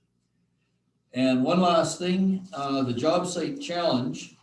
I just want to say that when we met with Minister Sarkaria at the delegation meeting at the Roma conference in January, I think Deputy Mayor, you were there, and myself and the CAO. I don't know whether other members of council were there or not, but Minister Sarkaria did indicate to us that they would soon be announcing the site selector that would help the province, which they did. And then he said that after we've announced the site selector, we'll announce the top 10 applicants. And that still hasn't been done. So I'm really thinking that I'm going to be requesting a meeting with Minister Sarkaria to find out what, if anything, the problem, and to see if we can't get some attention, because it's dragging on much longer than it should. That's the mayor's report, and I think Deputy Mayor Deschamps, you have the motion to receive the mayor's report. I do. I just wanted to make two comments. One was in regard to the group home issue. I just want to point out that the OPP were there this morning, dealing with the same individual as before. So if it's not a police matter, they certainly were there dealing with her and that person again today. Two, my understanding for job site challenge was that the site selector was to only deal with the top 10. And the reason that they had chosen the site selector was because they had already made the top 10. So like you, I'm at that equal loss as to why they haven't announced those 10, but yet they've announced the selector who's supposed to be doing those 10. It was based on that. So that's it for me. You got the motion? I have one question just before I read the motion, maybe your report. You're dealing with this individual there and dealing with this group home that you don't seem to be able to get any place. Why don't we circumvent it and go to the minister in charge of these homes? If they don't want to give you an answer who's in charge of these. I know one time we had an issue in Edwardsburg here years ago, and we didn't get any place, and we went to the minister, and all of a sudden their license was pulled and the home was Here's the problem. And I've had the folks from the United Counties, the Social Services Department, look into it for me, because I felt the same thing, that it would be regulated and licensed from Ontario. In fact, it's not. It is not. There is no provincial government ministry that's providing any licensing or financing to that group home. That group home, in fact, the headquarters for that company, it's called I Have a Chance, is the name of the company. That company is headquartered in Alberta, Stony Plains, Alberta. Stony Plains, Alberta. And we've got the name of the president. He will not return phone calls. The workers will not return phone calls. And we do not know who. Obviously that company is financing this operation. It's not licensed They say that we licensed it, that the township licensed, but the township has given no license for that group home. But then again, in our zoning bylaws, I don't think we have any control of group homes. So we don't have a mechanism through our zoning bylaws. We don't have a mechanism through the province.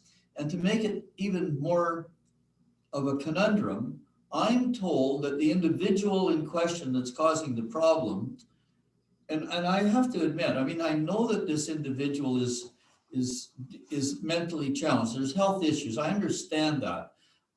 I lived for 6 years with a little brother that was mentally ill. I understand mental illness. I was the principal of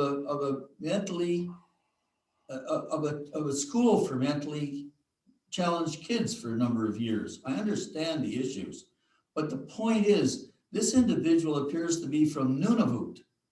And it's suspected that it's the Nunavut government that's funding the company in Alberta that's paying the costs in Cardinal. And there's no mechanism to deal with it.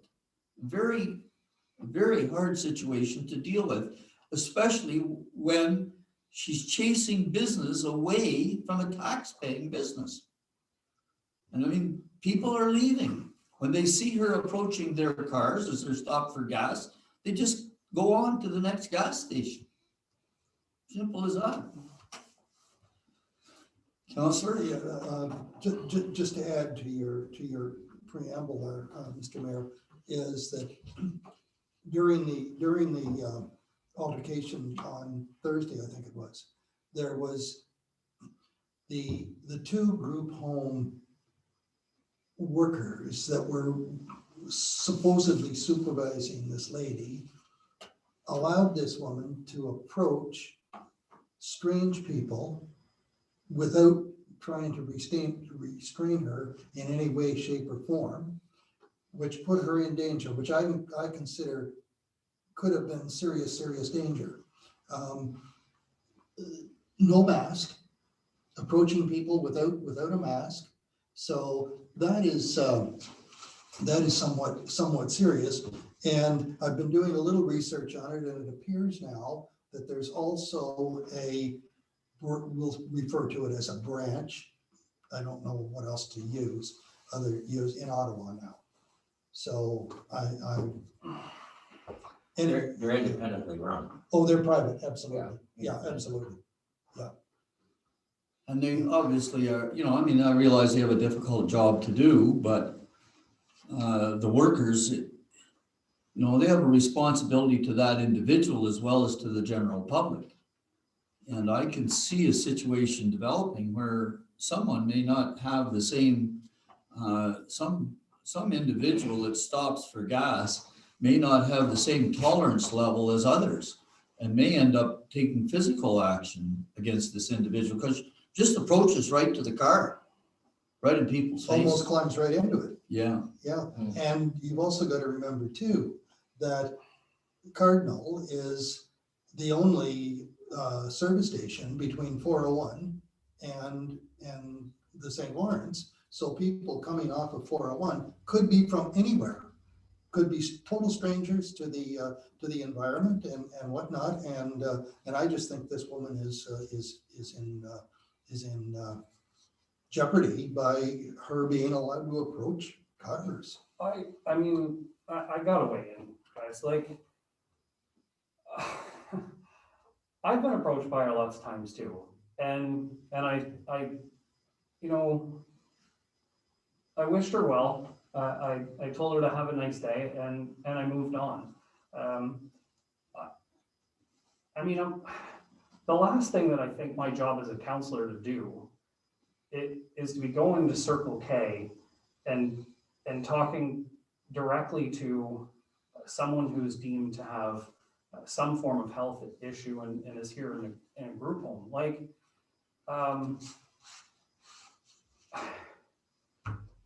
I understand that there's an issue. I'm just not sure that we're the ones that are supposed to be there dealing with those issues and determining whether she's harmless or not harmless. Like, I mean, I think we're way beyond where we should be. Like if there's an issue with somebody who's harassing people at a gas pump, then the owner should call the police and the police need to come and deal with it, not counselors. You know, that's very true, and you're absolutely correct. I think what I'm gonna do, if you don't mind, the next time that the owner calls me, do you mind if I give him your number and you explain that to him? I've talked to him lots of times and, Okay, so he's a very understanding individual. yeah, I think he wants us to do something as counselors. What I'm saying is, it's not our role as counselors to do something. Yeah, that's, you know, fair enough. We're not social workers. I understand that. And That is for I sure. do not want to find myself in that position. I mean, when I was at the hardware store the other day getting garbage bags, she came in, she asked me for a ride to the airport. I said I had no ability to give her a ride to the airport, and I hoped that she got one, and I wished her well, and I moved on. I mean, she's very harmless in my opinion, just someone who has issues. So I respect the businesses very, very much, but I don't think as a council person that it's my job to be out there asking someone to move along. I just don't. Well, I think with the dollar figure we pay the OPP here for doing police service, if there's an issue here, I think they need to do their job. They can't just say, well, this isn't an OPP issue. If somebody calls and says somebody's trespassing on my property, it's their duty to. Well, and you know, they have done that and they have issued no trespass orders and and they have met with the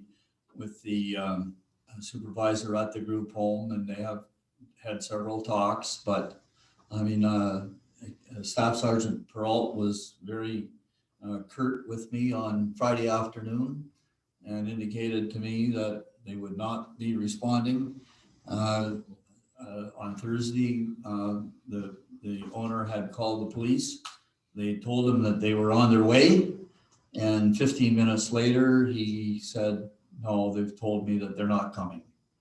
And so, I mean, and you know, that's just the result. That's just the way things went on Thursday, Friday. It's too bad because I quite agree with you. I don't want to be in the middle of something like that. No, I didn't get there by choice. I was pulled into it. I don't quite understand the issue here. If the OPP has issued orders of not trespassing against her, and the people in the group home, you're mentally challenged. You're not liable to obey by orders, but the people that you're being paid to look after are obliged to abide by those orders. So if they're not doing it, why aren't the OPP that they're in charging this company and carrying it on further? I've asked the officer that, the staff sergeant. I said, obviously this lady doesn't understand what a ticket is and she doesn't understand what a no trespass order is. And obviously, you know, these people have duty of care. Why aren't you charging the people that stand in her place? In other words, her guardianship. Why aren't you charging them? And the answer is, don't tell me how to do my job. So, I mean, I can only ask the questions. That's all I can do. I can ask the questions and that's the answer. I would think, in response to that, Mr. Mayor, if I was the mayor and I got a response like that from a staff sergeant, I'd be calling higher up the ladder and saying, we're not happy with this response or your officers here, they need to do their duty. Well, I called the inspector Friday afternoon and asked for a return call so that I could discuss the concerns that I had with the staff sergeant, and the inspector has not returned my call. That's not very good public relations for a police force. No. Well, I mean, I by no means am a wonderful wealth of knowledge when it comes to what the police have for resources, but I'm going to go out on a limb and say that they must have somebody who deals with mental health related issues when there's a phone call related to mental health and something similar to this.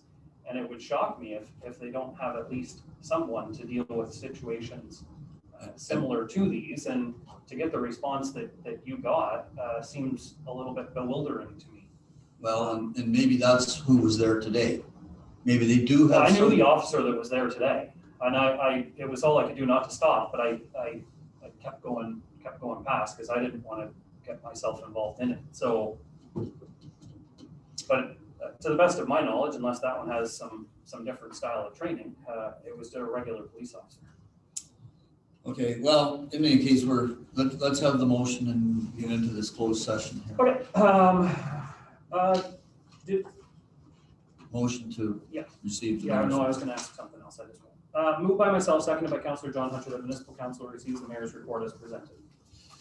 Okay, those in favor? Aye. Motion is carried.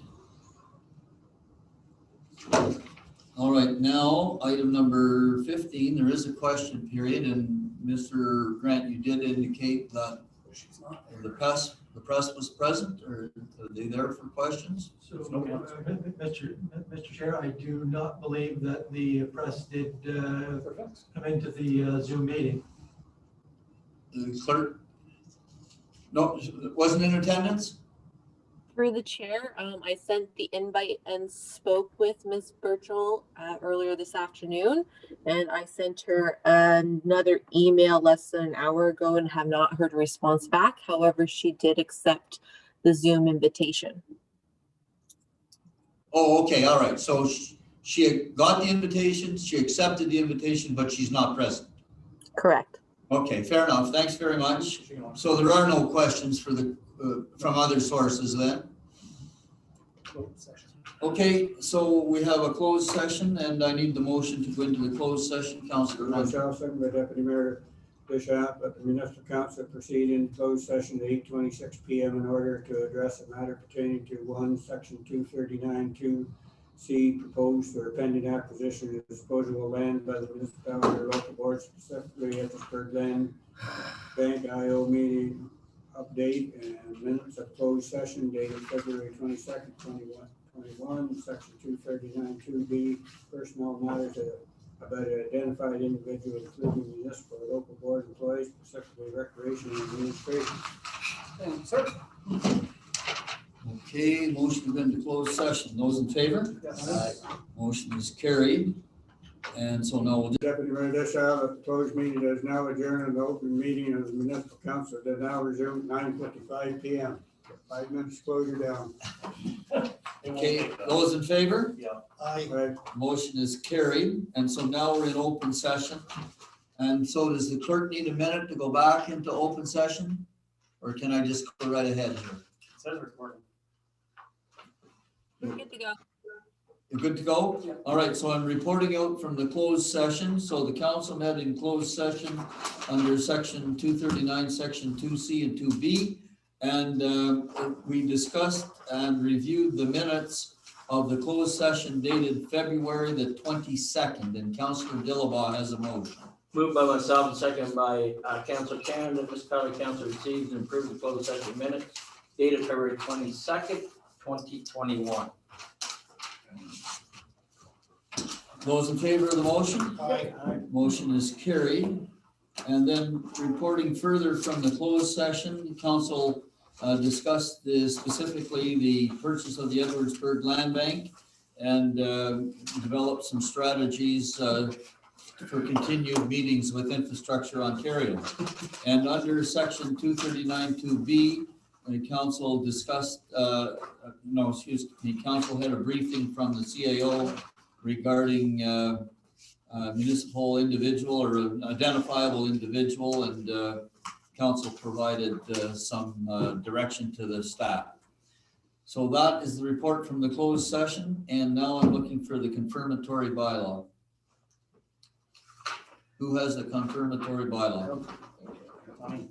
Moved by myself, second by Council Karen, that the bylaw adopted, confirm and ratify matters dealt with by the resolution be now passed, signed, sealed, numbered 2021-18. Those in favor? Motion is carried, and now the chair is looking for the motion to adjourn. I have that. Thank you. It's moved by myself and seconded by Deputy Mayor Deschamps that municipal council is now adjourned at 9:58 PM. Okay, and those in favor? Aye. And the motion is carried. Cool.